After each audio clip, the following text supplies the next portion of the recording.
Love and marriage go together like...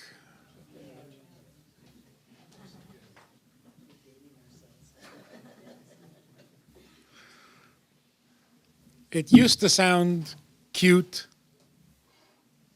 innocent, but now when I think about it, it is so misleading. It is so confusing. It's so damaging.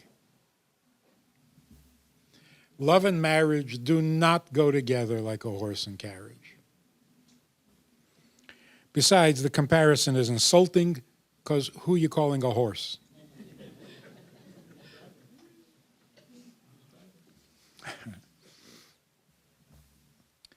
We have a really serious problem called love.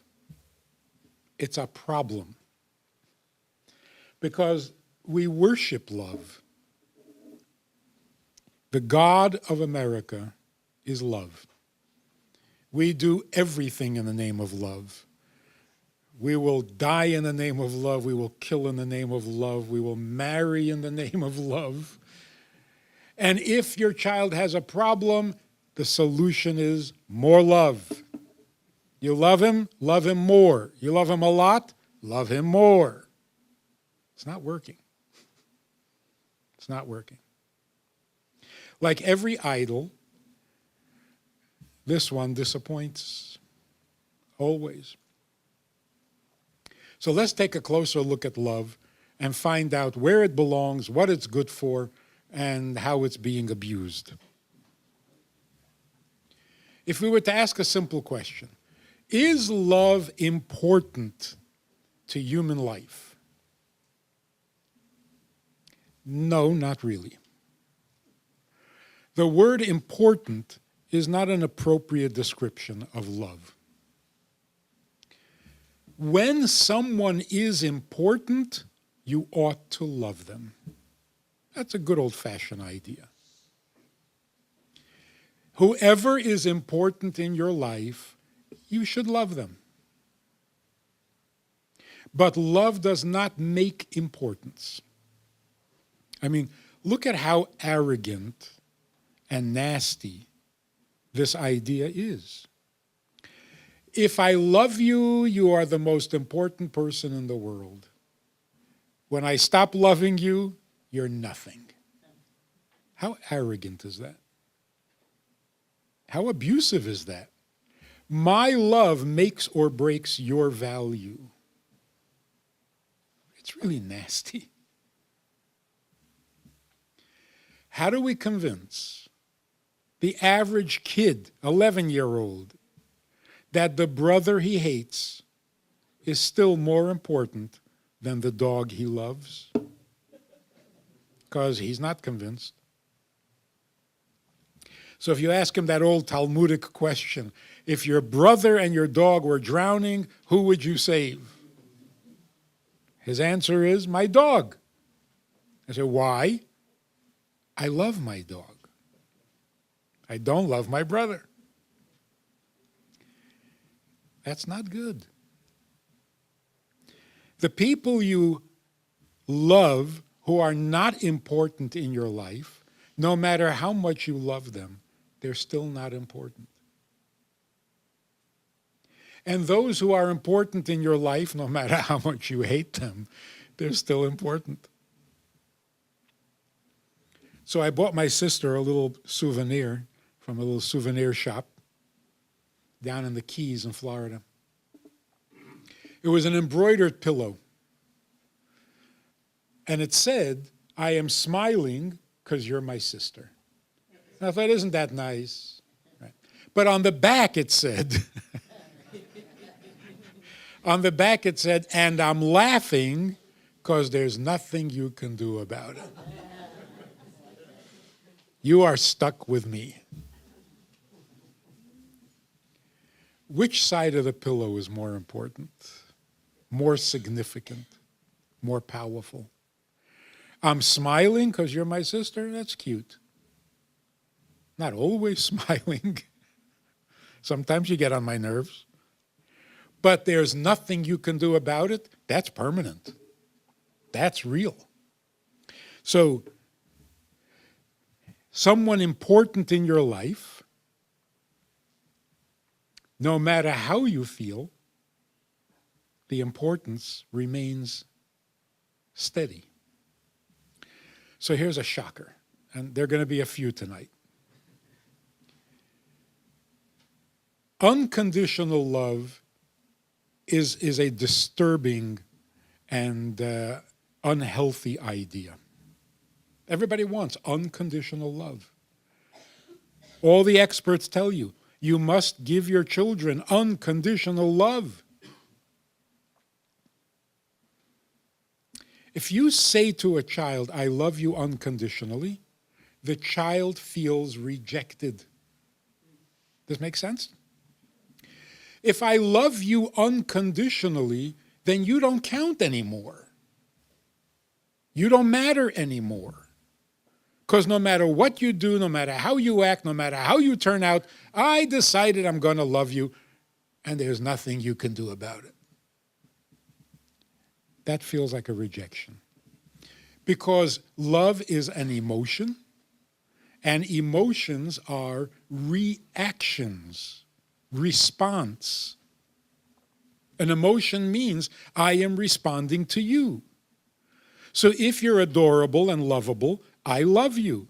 When you're hateful and vicious, I hate you. It's got to match. I'm reacting to you. But if I decide I'm just going to love you all the time, no matter what, then I've dismissed you. I'm entertaining myself. I decided to love you. That's not even a healthy emotion. Emotions are exciting precisely because they rise and fall. They come and go. They're fickle. They're unpredictable, the way they should be. So what is unpredictable? Emotions. What can be unconditional? Facts. So a mother shouldn't say to a child, I love you unconditionally. The mother should say, I am your mother unconditionally. I will always be your mother. Unconditionally. You know how unconditionally? I will be your mother even when I hate you. And right now, I hate you.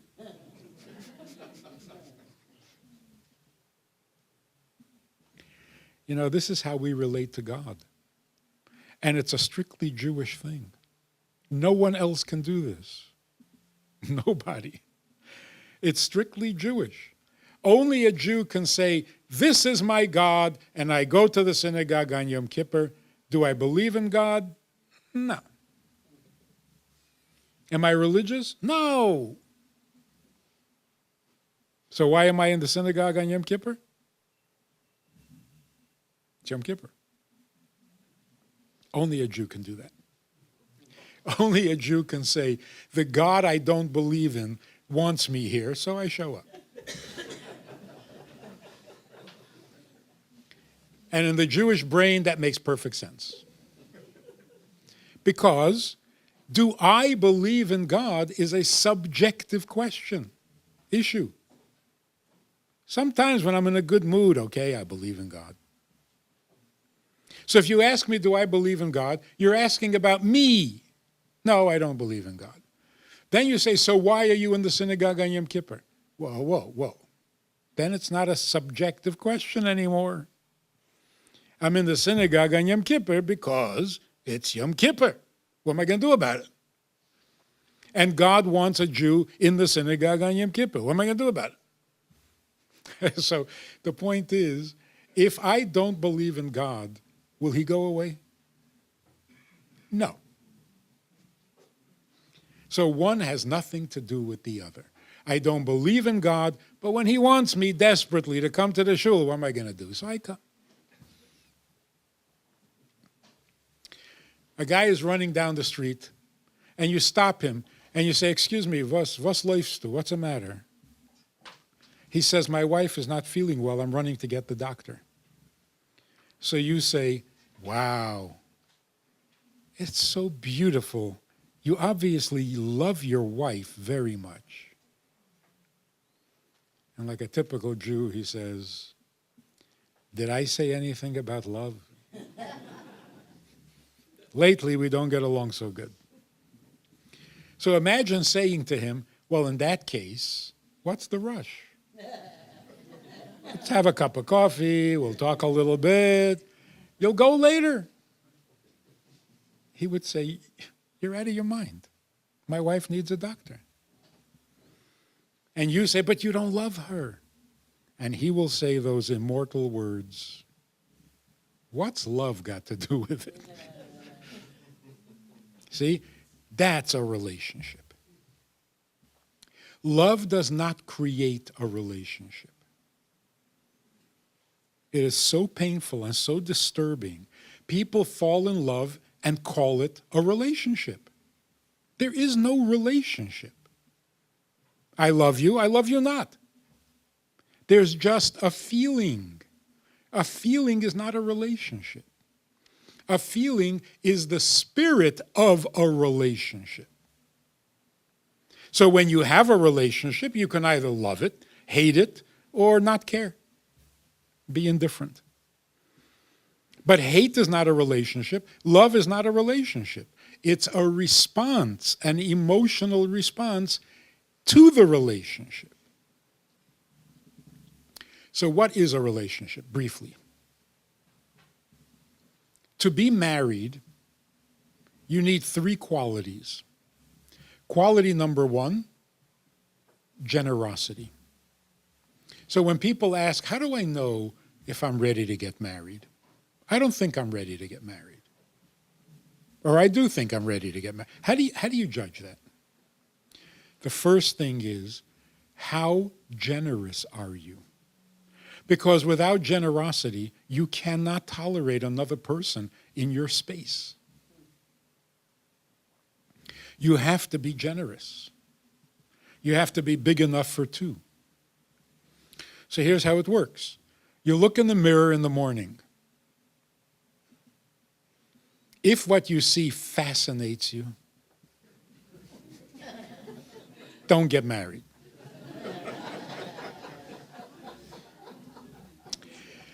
If you look in the mirror in the morning and you say, you again?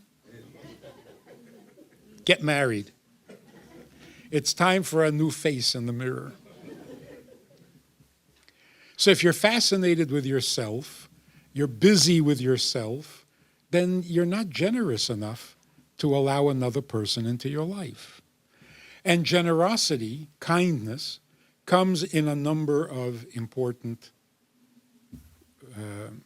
shape and form. You have to be generous with your possessions. You have to be generous with your time. You have to be generous with your space. And you have to be generous with your words. People are generous in different areas and stingy in others. There's a person who will let you take whatever possession you want, just not my blue suede shoes. People will tell you, you can help yourself to whatever, just don't waste my time. You want the car, take the car. Stop wasting my time. I have no time for you. Some people are generous with their time, but not with their space. Fine, whatever you want, just don't cramp my space. Stay out of my area. And then there are people who are not generous with their words. It's just a stinginess. This guy says, my wife, I can't get over it. What she did the other day, it was so fantastic. She's so amazing. I said, did you tell her? No. Why not? Oh, man of few words. And he used up those few words a long time ago. He's not generous with his words. So if you have generosity, you are ready to consider marriage, a relationship. But then there's a very important condition. You see, familiarity, they say, familiarity breeds contempt. That's a very strong word. It's much worse than hate. If familiarity breeds contempt, how could you possibly be married? I mean, what's a greater familiarity than living together day after day for years? How do you not deteriorate into contempt? So the second pillar of a relationship is dignity, mutual respect. No one ever speaks about this. In all the books on relationships, on marriage,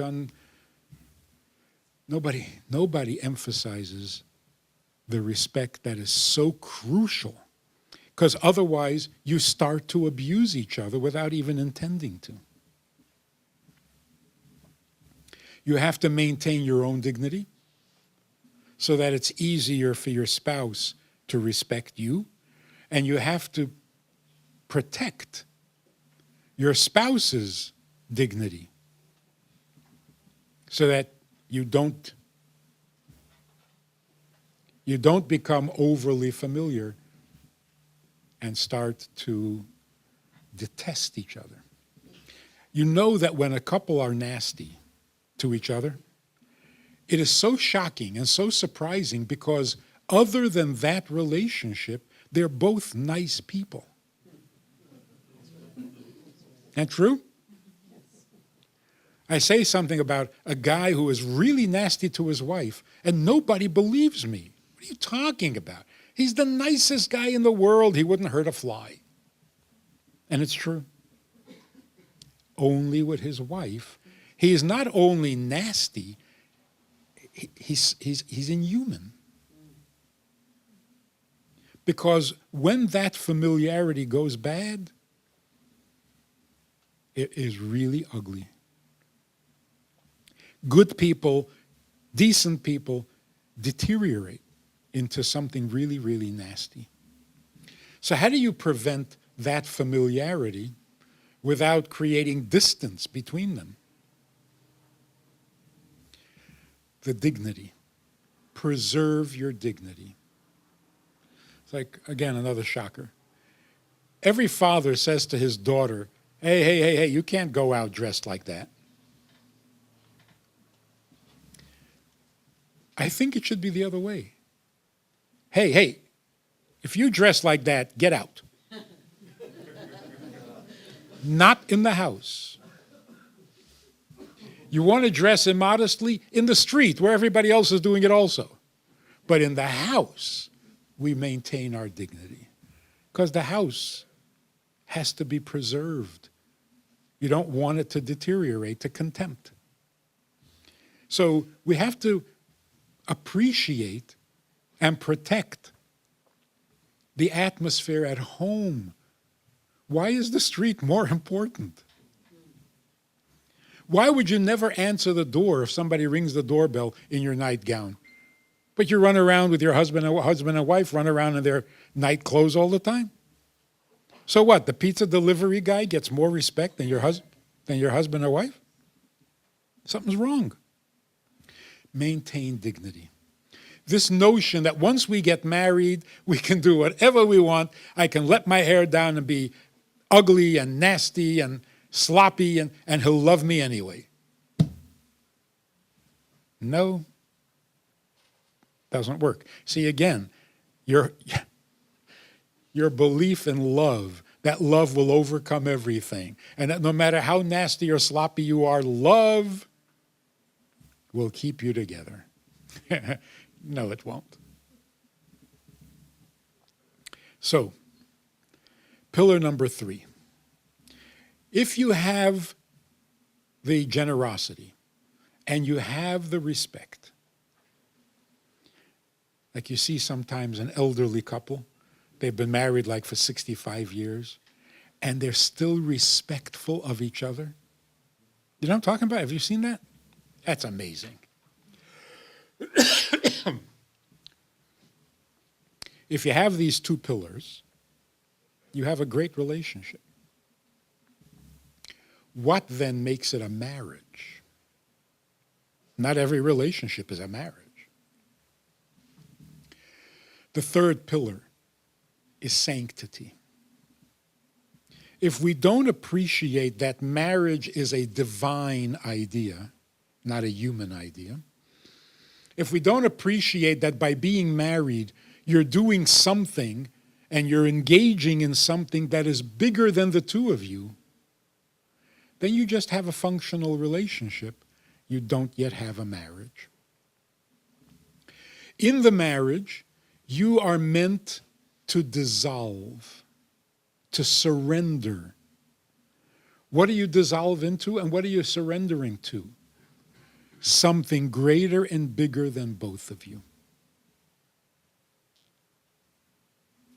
When you can dissolve, you can actually become one. Whatever keeps you separate is because you're not dissolving. You're maintaining. So add the ingredient of sanctity and you have a marriage. And here we have a problem. Major studies in major universities for a long time have come to the conclusion that men and women can't get along. It's been proven conclusively. We've tried desperately every which way. Date younger, date sooner, date more, get to know each other, understand the opposite sex. It's not working. Men and women are just not good for each other. It's a fact. You know, there's this book, Men Are From Mars, Women Are From Venus. I never read that book. Because after that title, what's the point? You tell me men are from Mars, women are from Venus, and then you're going to give me 300 pages worth of what? How to overcome the difference in planets? It's not going to work. So if men are from Mars and women are from Venus, stick to your own planet. God invented marriage. Marriage is an amazing, miraculous transformation where a man becomes a husband and a woman becomes a wife.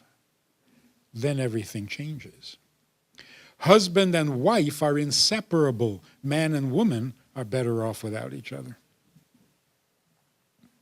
So the tragedy today is that couples get married, but he does not become a husband and she does not become a wife. He remains a man, she remains a woman, and now they're wondering why they don't get along. They shouldn't get along. In fact, when a couple tell me that they're working on their relationship and they're going for therapy, I don't understand that. What does it mean you're working on your relationship? Say that in simple English. I'm working on the relation. It means you don't like her. Is that what it means? You don't like her. So you're working on it and you're going for therapy? You don't need therapy. Men and women don't get along. You're perfectly healthy. If you should ever find a man and a woman who do get along, something's not right. They need therapy. Because, something's fishy here. If he remains a man and she remains a woman, of course they don't get along. Men and women don't get along. Why do men refuse to become husbands? Why do women refuse to become wives? Very simple. There's no glamour. It's embarrassing. Wives are the butt of all jokes. When a group of married women, of housewives, get together for an evening, what is it called? A girls' night out.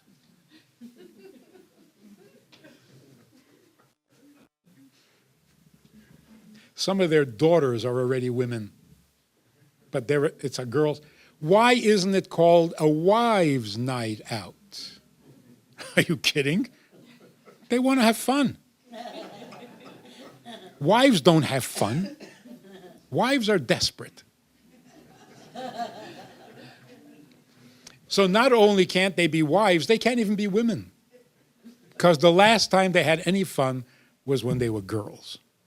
So it's got to be a girls' night out. So who wants to be a wife? And husbands? There are no bigger losers and wimps than husbands. Guy gets up middle of the night. He's miserable because he has post-nasal drip. He can't get out of bed and get the NyQuil? No. She has to get out of bed, bring him the NyQuil, and put him to sleep. You want to be a husband after that? Now there's a commercial where this guy wakes up, Alexa, can you get me my medicine? So when you turn husbands into such wimps, who wants to be a husband? We got to bring back the glamour of husband and wife. So in order to be husband and wife, to become inseparable, we have to be able to dissolve.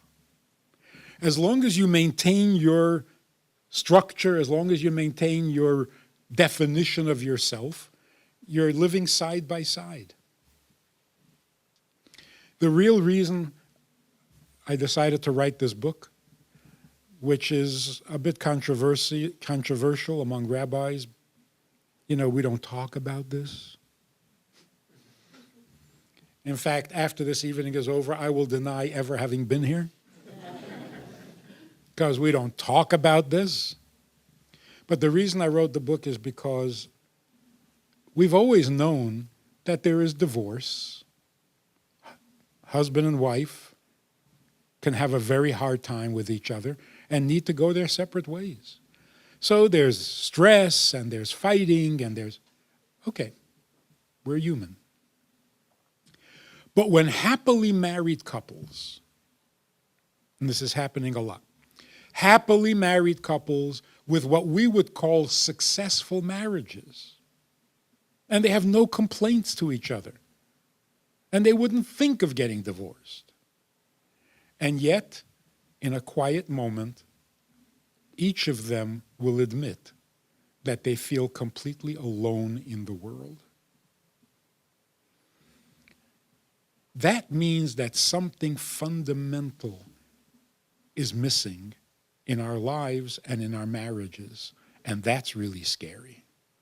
If even a good marriage doesn't take away that feeling of being alone in the world, then we're doing something seriously wrong, and we're hurting ourselves. In England, the health department, the government, opened a new division to deal specifically with the health issue called loneliness. It's a health crisis because a person who feels alone in the world weakens their immune system. Their immune system crashes. And then they develop all sorts of illnesses and stuff. So it's costing them a fortune, the health. So they want to treat this loneliness. But really, it's not loneliness. It's aloneness. It's very different. We are not lonely people. We are very sociable people. We have friends all over the world. Everybody likes you online. That word is useless now. So we have friends, we party, we go places. We're not lonely. And despite that, we feel completely alone. And that's what weakens our immune system, because we're not designed to be alone. So why, in a good marriage, can the people feel alone? It's because they're not dissolving. They're living side by side, and everything's working. A working marriage? That's not very romantic. A marriage should be more than a working arrangement, a successful partnering. So a guy says, I love everything about my wife. Isn't that nice? I love everything about my wife. And that left me a little puzzled because his wife had just called me asking for a divorce. So what's going on here? So I said to the guy, you love everything about your wife? Yeah.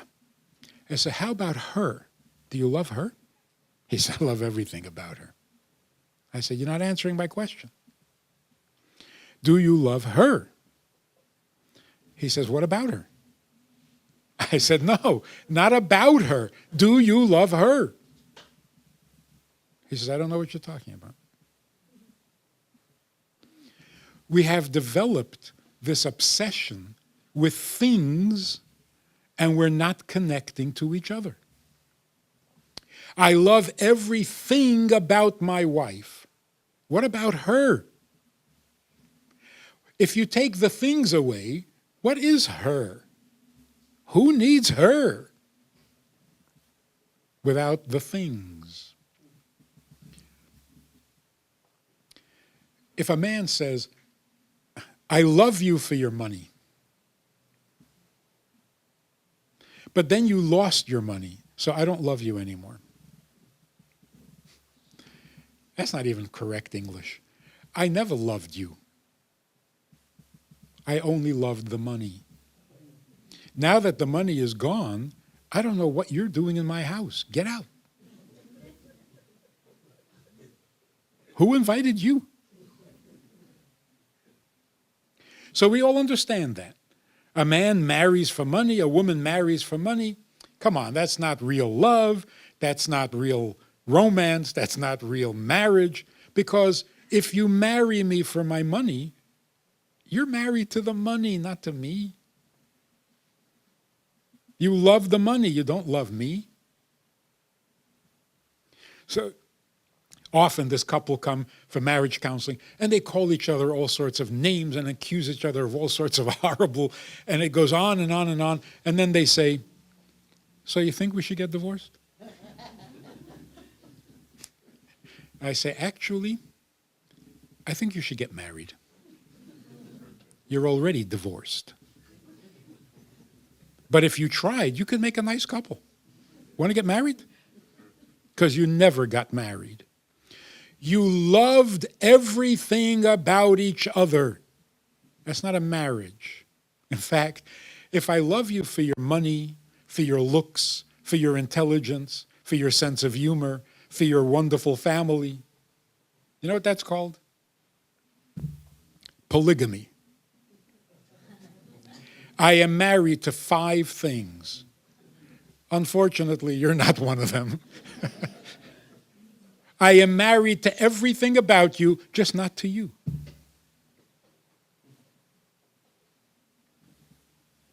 You have 2 drops of water on the table, next to each other.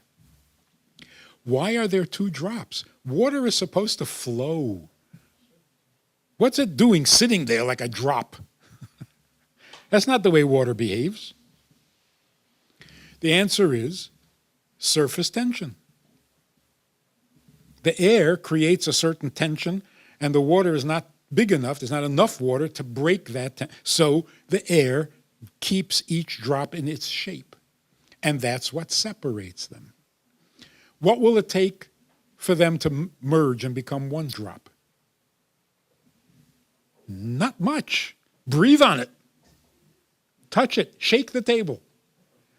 It will break the surface tension and they will naturally flow together and become one drop. That's what happens in a marriage.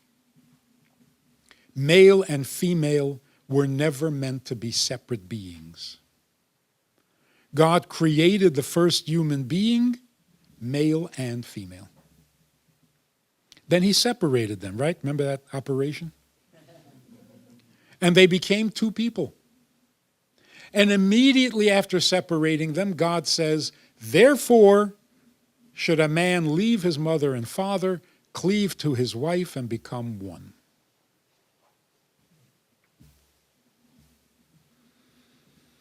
We always thought that that operation was an improvement.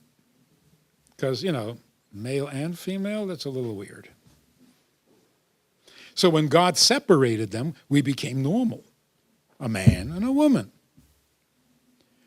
Every separation is unnatural. Because God is one. All separation is unholy. Because holiness is oneness. Separation, division, unholy. So when we became two, we lost our natural oneness. Because the way we were created, that's our true nature. So getting married means reclaim your true nature. Male, female, one person. That's what marriage is. How does that happen? All you need to do is break the surface tension. You don't need to create oneness. You need to remove the interference, the tension. A man wants to devote his life to his wife to where he completely dissolves. I got to tell you something which men are not supposed to reveal.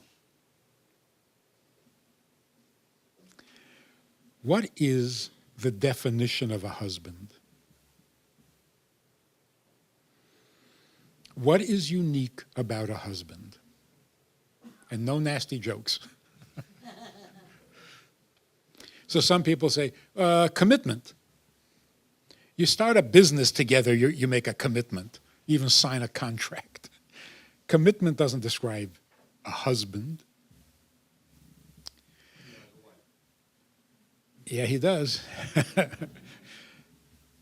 The definition of husband that makes him different from every other creature in the world, a husband is the only being whose entire existence and identity depends on someone else's happiness. Because a husband whose wife is unhappy is a devastated being. Devastated. When a husband is unhappy, the wife is concerned. She is not devastated.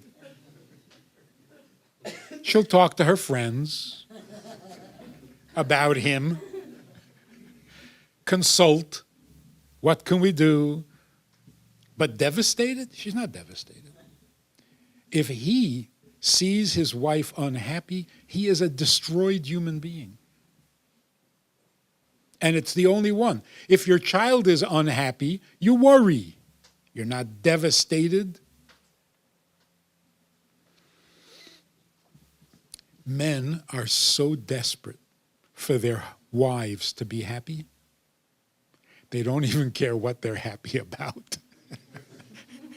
It doesn't even have to be about me. Just be happy. Because if you're not happy, you destroy me. A husband wants to dissolve his being into her life. And a woman wants to surrender herself completely to him.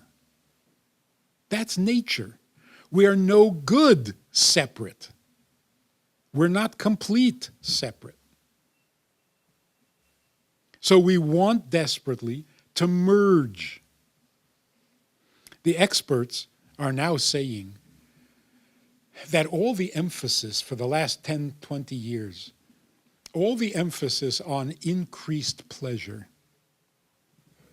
how to get more pleasure out of your intimate relationship, has been a terrible mistake.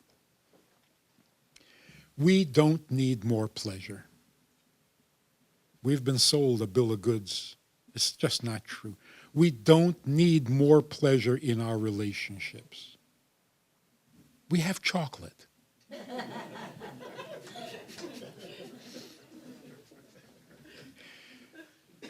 What we need from our relationships is closeness. That's what the experts are saying. They're close, but they're not there yet. The Torah says marriage is not for closeness. You should be close with your mother and father. You should be close with your siblings. You should be close with your fellow Jew. What we want from marriage is oneness, not closeness. That's not good enough. Because closeness will not take away that feeling that you're alone in the world. So here is the beauty of marriage. The Torah says, therefore you should leave your mother and father and cleave to your spouse to become one. Why can't you be one with your mother and father? Flesh and blood. You are not one with your mother and father, no matter how close and no matter how good that relationship is, because you're not the only one to them. They have each other. You're number 3.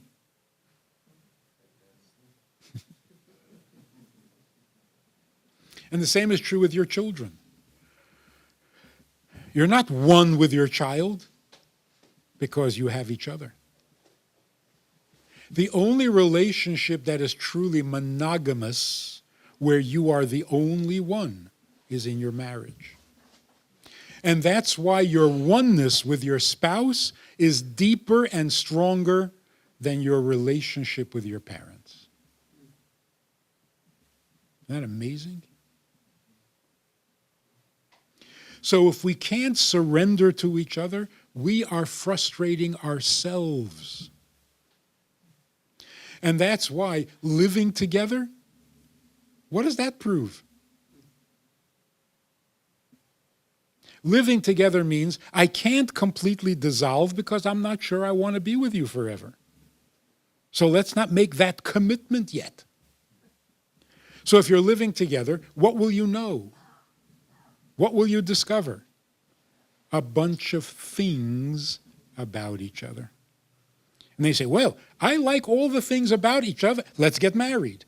Big mistake. Because marriage means moving beyond all things to the person. Connected to the person, not to anything about the person. So, you love everything about your wife? You're a glutton. And she is still alone in the world. So, of course, when you're dating, when you're choosing someone to marry, what are you basing it on? Things.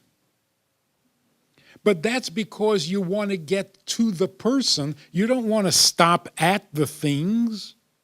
So you check out all the things and you like it. You say, okay, now let's get married. That means let's move beyond all these things and have each other.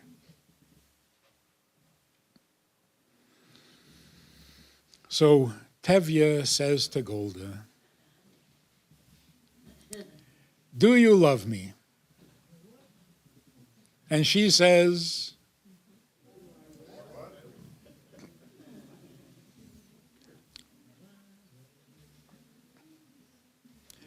he says, do you love me? She sings him a song. For 25 years, I've washed your clothes, I made your meals. He's asking about love, she's talking about laundry. What is this supposed to mean? he is a little immature. He's Tevye. His wife is a mature woman. So he says, do you love me? And she says, what? What has gotten into you?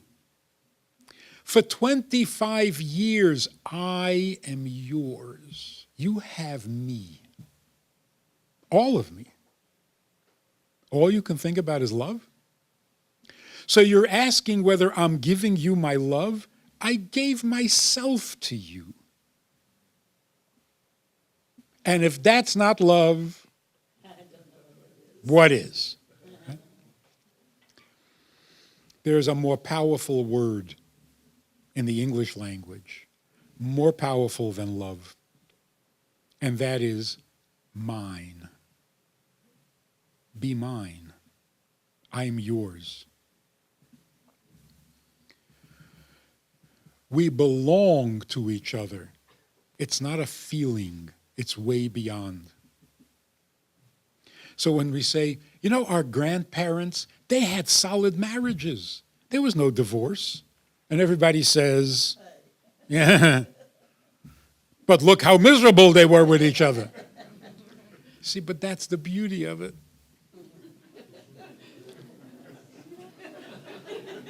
They weren't in it for love. They weren't in it for pleasure because they weren't getting any. But they had each other, and they were not going to give that up for anything, not even for love. So a few practical things. First of all, stop saying I love you. Everybody thinks that's the most beautiful sentence in the world. It's not.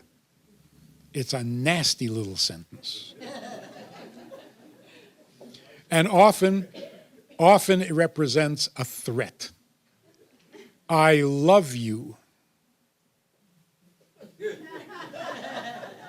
Watch it. Because in a second I can stop loving you. Any sentence that begins with the word I is not good. Any sentence where the first word is I, the last word is you, this is not good news.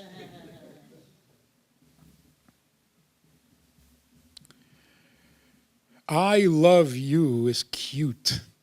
It's not meaningful. But you are mine? That is so powerful. In Yiddish, in the good old days, you saw a child in the street. You didn't ask the child, what's your name? You would ask, wemens bist du? Whose are you? Who do you belong to? Belonging. That's what we're all looking for. And yet, for some reason, the word mine has become a dirty word. Of course, it's not possessive. My husband doesn't mean he belongs to me. My child doesn't mean he belongs to me. So here's what it looks like. You remember having a moment where everything was so perfect that you wish time would just stop and it would remain frozen like this forever because you can't imagine anything better. That's called worship. What does it mean to worship God? I mean, aside from doing the mitzvah. Worshiping God means you think of God and nothing can get better. He is perfect. It can't get better. That's called worship. When you worship an idol, you're being a fool because it can get better. The idol is not perfect. What are you worshiping? But there are moments, like when you look at your baby, when he's sleeping, and it can't, that's it. It can't get better.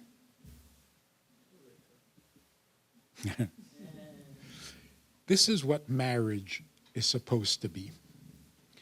You come home, another very powerful word. You come home and you find yourself in the place that you belong. There's no other place you should be. And you are doing exactly what you're supposed to be doing. There's nothing else you should be doing. And you are with the person that you belong with, and there's no one else you should be with. If you have these three conditions, I am where I belong, doing what I'm supposed to be doing, with the person I'm supposed to be with, that's it. It doesn't get better than that. If there's a moment where the place you're in is so perfect that there's no place else you'd rather be, there's nothing else you would rather be doing, and there's no one else you would rather be with, that's heaven. That is literally a taste of heaven. So when people ask, you really believe in heaven? I say, believe in it? What, you were never there? You were never in heaven? That's very sad. Get your act together. You don't have to die to go to heaven.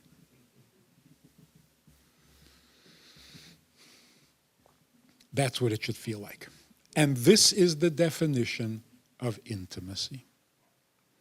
Intimacy means two people connecting to each other without anything joining them.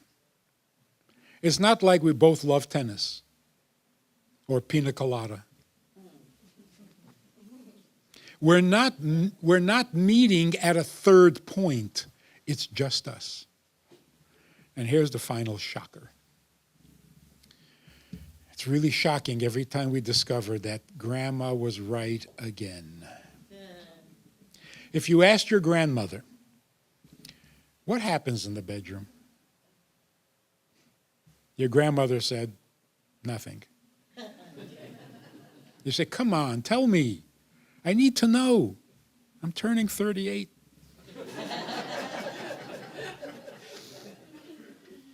Tell me what happens in the bedroom. Your grandmother says, nothing.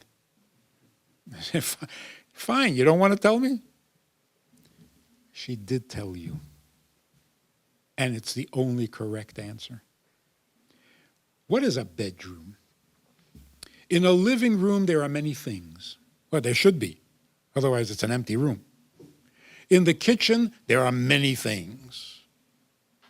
To make a kitchen, you got to have a lot of things. A bedroom means the place of him and her. No things. So when you ask your grandmother, what happens in the bedroom? No thing. It's just them. And they have each other. And they are not a thing. So what is a bedroom?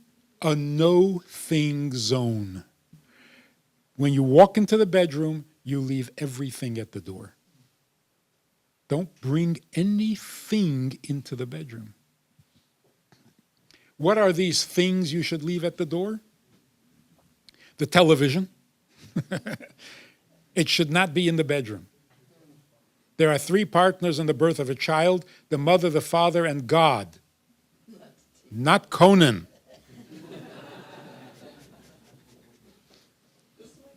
There should be no television, no computer, nothing. It's just a place for them. If you bring a thing into the bedroom, it's a little pornographic. Because pornography means turning people into a thing, turning intimacy into a thing. A couple are intimate, and then the wife says, how was it? Or the husband says, how was it? There was an it in the bedroom? I thought it was just us. Who let the it in? What is the it? Look, you have to ask how it was. Weren't you there? Obviously not. And that's true. You were not there. You were in Mars. She was in Venus. Now you have to check and see, how are things on Mars? So the sex actually separated them. No wonder they feel alone in the world. Intimacy is the opposite. Intimacy means there's no thing. This is not a performance. It's not an Olympic event. It's just us being us. You have to ask how that is. That's always wonderful. It's perfect. I'm where I belong, doing what I should be doing with the person I should be with. What? That's perfect. I gotta tell you this. A guy in the Chabad house staring at me. Finally, he comes over to me and he says, just out of curiosity, I've been wondering, when you sleep, do you sleep with your beard under the blanket or with the beard on top of the blanket?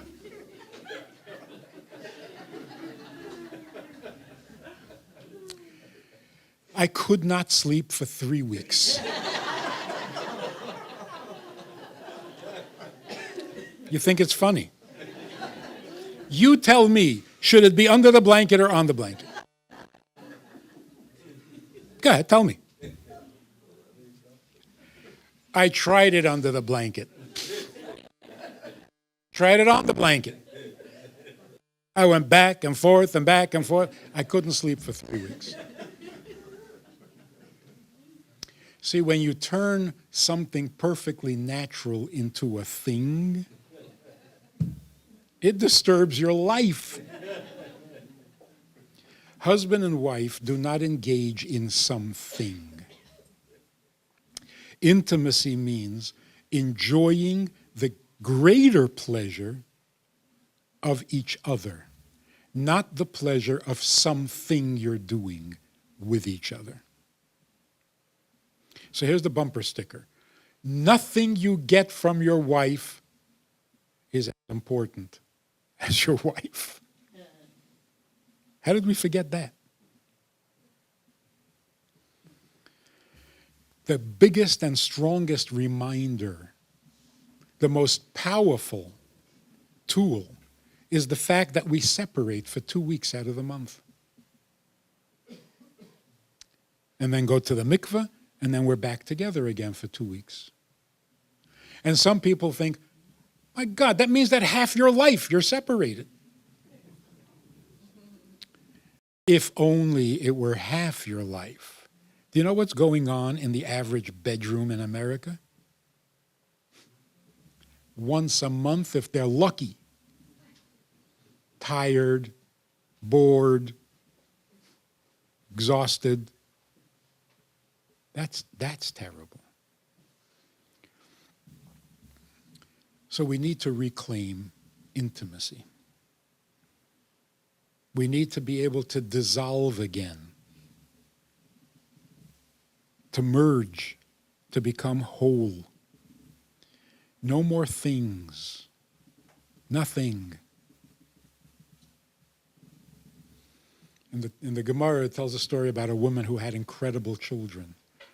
And the sages came and asked, what are you doing that creates such amazing children, physically, spiritually? And the woman said, we are never intimate before 1 o'clock in the morning. And they said, that's your secret? She says, in our village, there's activity up until 1 o'clock in the morning. After 1 o'clock in the morning, there's no activity in the street. There's no horse coming, there's no door opening or closing, there's nothing to distract us. So the intimacy is total. So if you ask, what can I do to reclaim intimacy? One thing, and it's amazing how powerful that is. Intimacy must be in the dark. Doesn't that make sense? If the light is on, you're going to see. What are you going to see? Something. That's what the eye sees. It sees things. If you see something, it has distracted you from the intimacy. And even if you're seeing each other, you're seeing something about each other.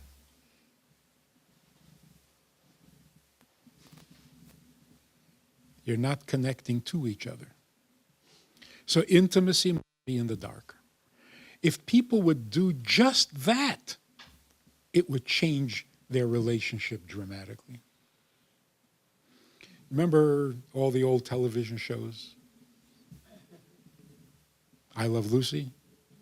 Do you remember when they were going to be intimate? What did they do? And turned off the lamp. Right? That was always like fade to black. Now they're being intimate. That was universal. It wasn't religiously Jewish. That was a universal thing. Intimacy is in the dark. Because what do you want to see? You can't see intimacy. Turns out that they also had 2 beds. Remember? Never show a couple in one bed. And now that I think about it, it makes so much sense. If you're going to be intimate, show a little initiative. Like, at least get up. Like, show a little interest. It's not like, we're here anyway.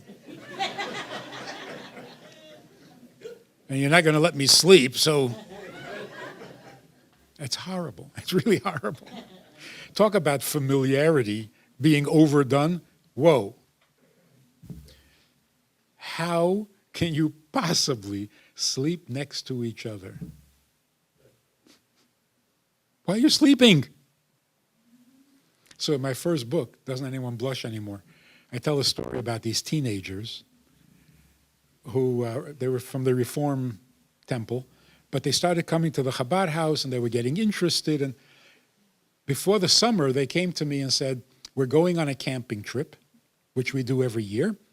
This year, we want to make it kosher. Because they were talking about the food. I said, who's going and where are you going? They said, 8 of us, 4 boys, 4 girls, 17 years old. Where are they going? To the boundary wall area on the border with Canada, which is a pristine, and where are they staying? In a tent, out in the middle of nowhere. I said, not kosher. They said, we haven't gotten to the food yet. I said, the whole arrangement is not kosher. 4 boys, 4 girls in a tent? They were offended. Because these are really decent, Midwestern, nice kids. And one of the boys said, we do this every year. We do everything together. We grew up together from kindergarten on. We do everything together. Nothing ever happens. In fact, last year, he said, one of the sleeping bags got too close to the fire and was destroyed. So we shared a sleeping bag. Nothing happened. I said, in that case, you don't need to speak to a rabbi. You need a psychiatrist quickly. Nothing happened? And you're proud of that?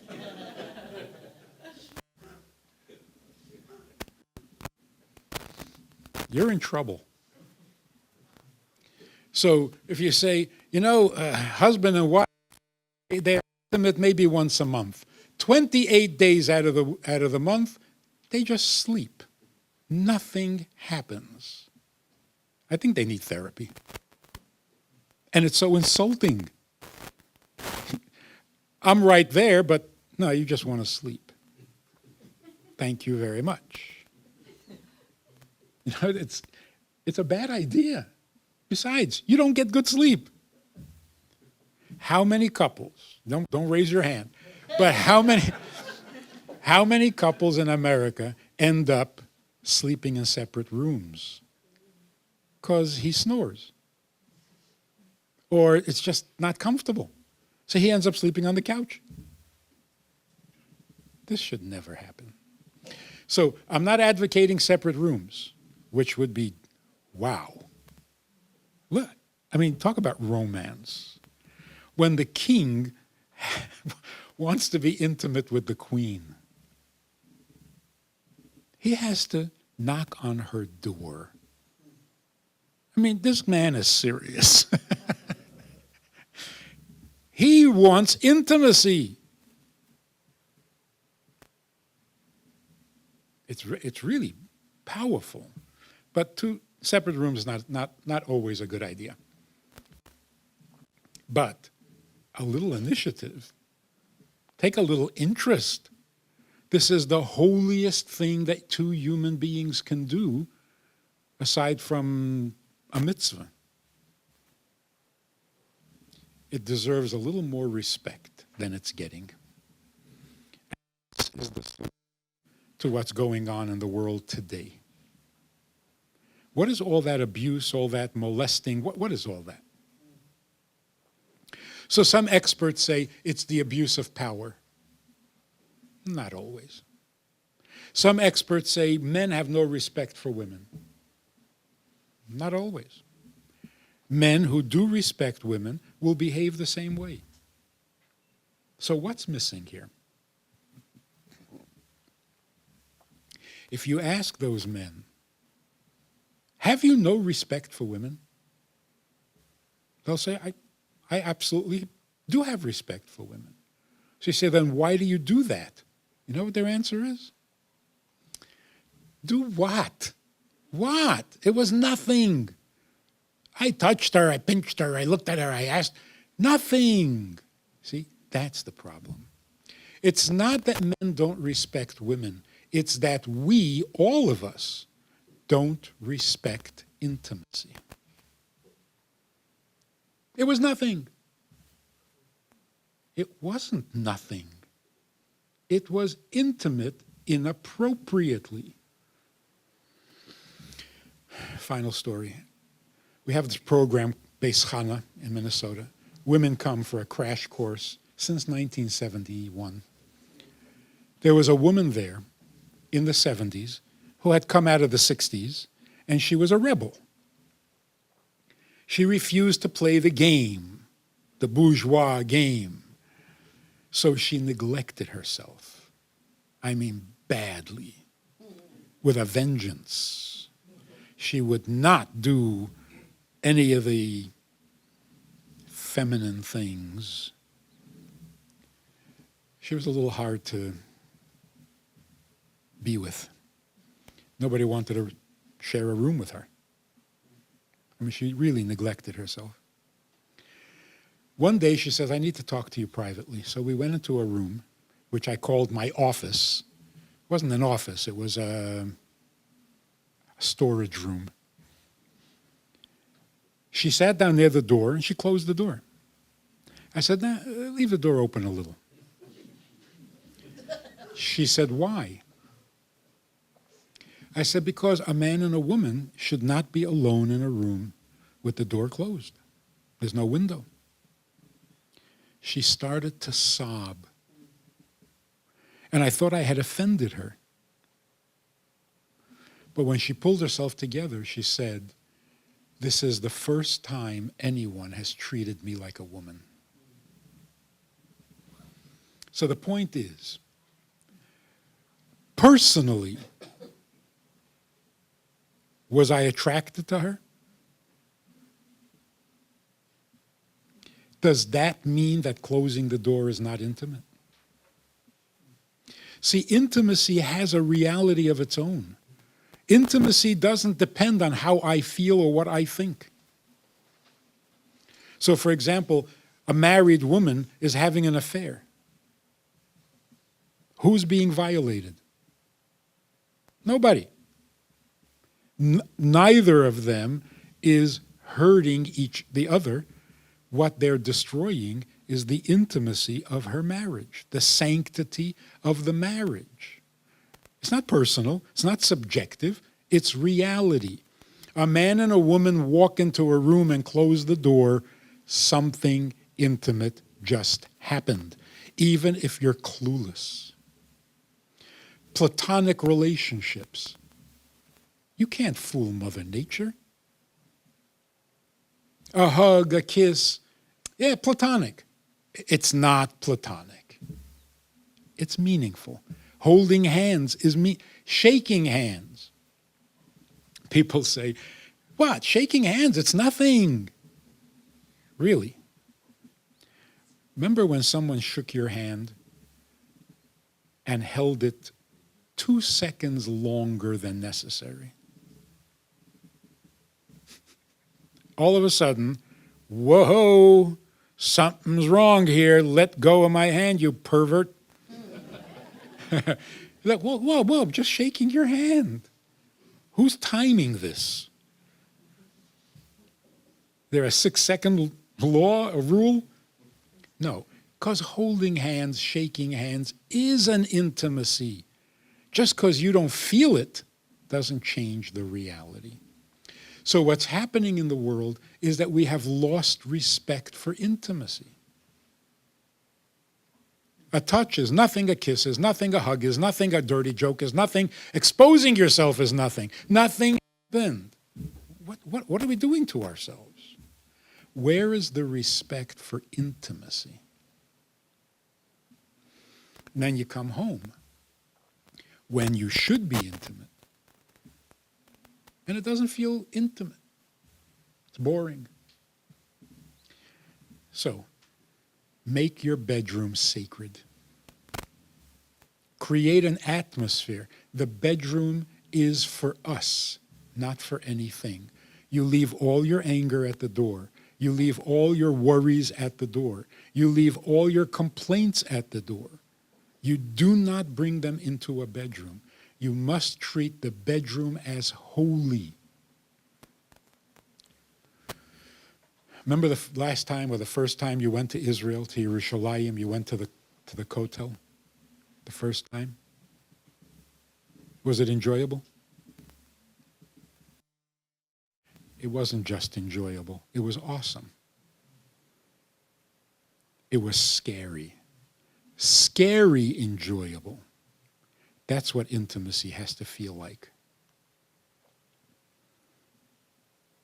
It's awesome. The ability to dissolve into each other, belong to someone, that's awesome. So John says, I go to California, all these people sitting around unemployed. And I ask them, what do you do for a living?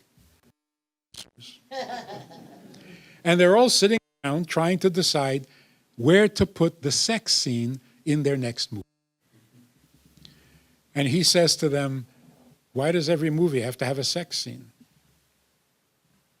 And they say, because the movie is a depiction of reality, and in real life, people have sex. He says, yeah, they also have soup.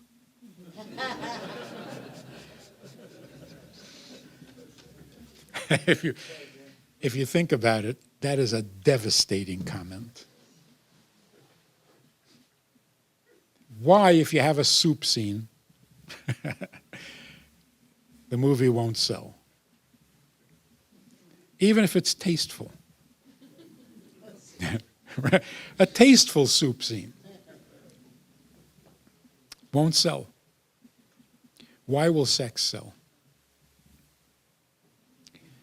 You know when he made this joke? 30 years ago. It's no longer true. Sex doesn't sell anymore because it has become soup. It has become soup. Nobody cares anymore. Teenagers are already bored.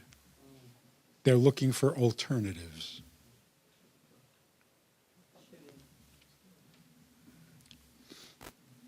So, from now on, Instead of saying, I love you, you say, you I love. I'm not looking for love. I'm looking for you. You I love. Otherwise, I don't need love. I'm not a child. I need you.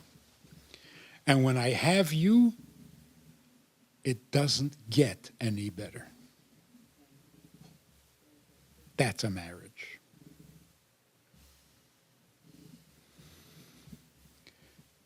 That's what the book is about. And the theme that we came up with is, there's a movie that goes with the book. The theme is fixing the world one bedroom at a time. See, in the Torah, when the Torah wants to describe intimacy, it uses a euphemism. It uses the word know. Adam knew Eve, and she conceived. It's a very appropriate euphemism because knowing is intimate. When you know someone, that's an intimate connection. When you hear someone, when you feel that you've heard, that's an intimacy. So if you want to use a euphemism, that's the proper euphemism. The euphemisms we use today is so ridiculous. A man and a woman are intense emotional physical relationship, and it's called dating. What does that even mean? Are you dating anyone? No. An anthropologist?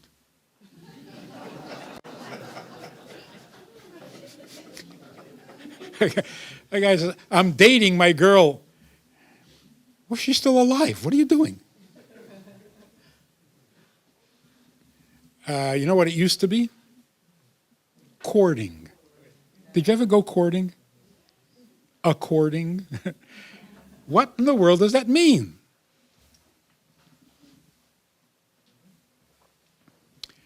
Are you going with anybody? You going out? No, I'm going in. Not going anywhere, I'm staying home. What does going mean? We're going steady. Cruise control?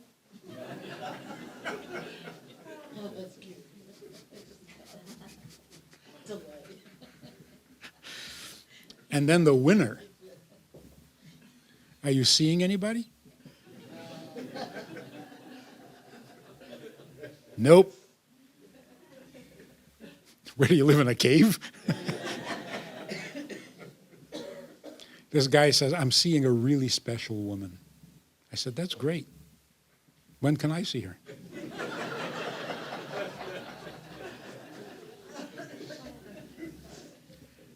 This is an indication. It's an indication that we are terrified of intimacy.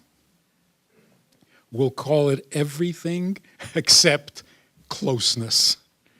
See, I was seeing this woman. Am I seeing her now? No. What is that, Heartbreak Hotel? I saw her, now I don't see her. It's so sterile, just to avoid being hurt. So yes, if you can tell my life with your words, killing me softly with your song, that's an intimacy. How do you know me that well? How did you get into my head? That is closeness. Love is proper. It's not important. So when I say you I love, what I'm saying is I'm not looking for love. I'm looking for you. And that's why your love has become significant. Otherwise, it's like no mother ever said to her children, you don't love me? You're not the only kids in the world.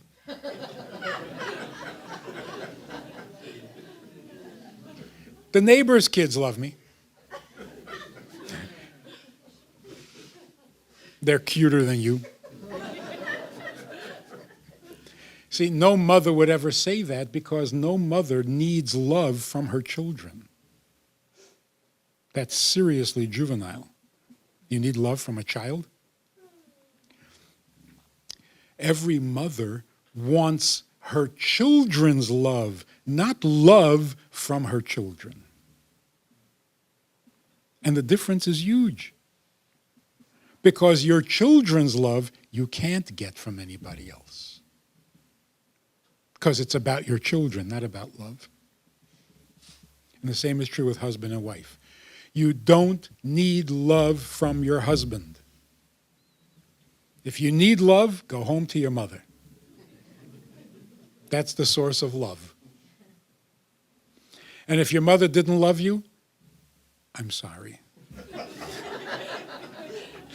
But you're not going to make up for it with love from your husband.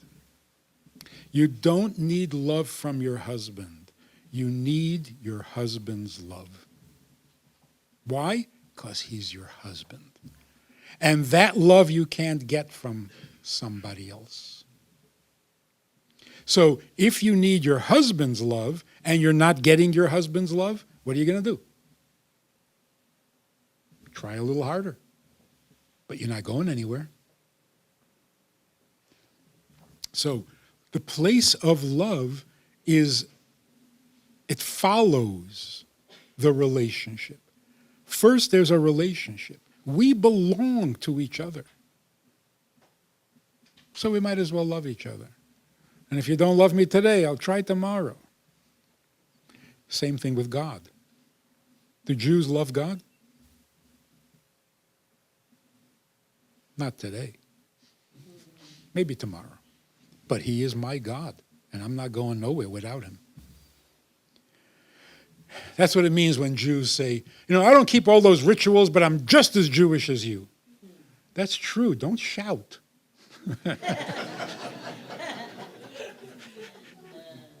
You're right. Don't raise your voice. It's true. You're just as Jewish. Because it's a real relationship. So there's a mitzvah to love God with all your heart, all your soul, and all your might. Doesn't that show how important love is? No. It shows how important God is, so you might as well love him because he's not going anywhere. I'm laughing because there's nothing he can do about it. And if you don't love him today, try tomorrow.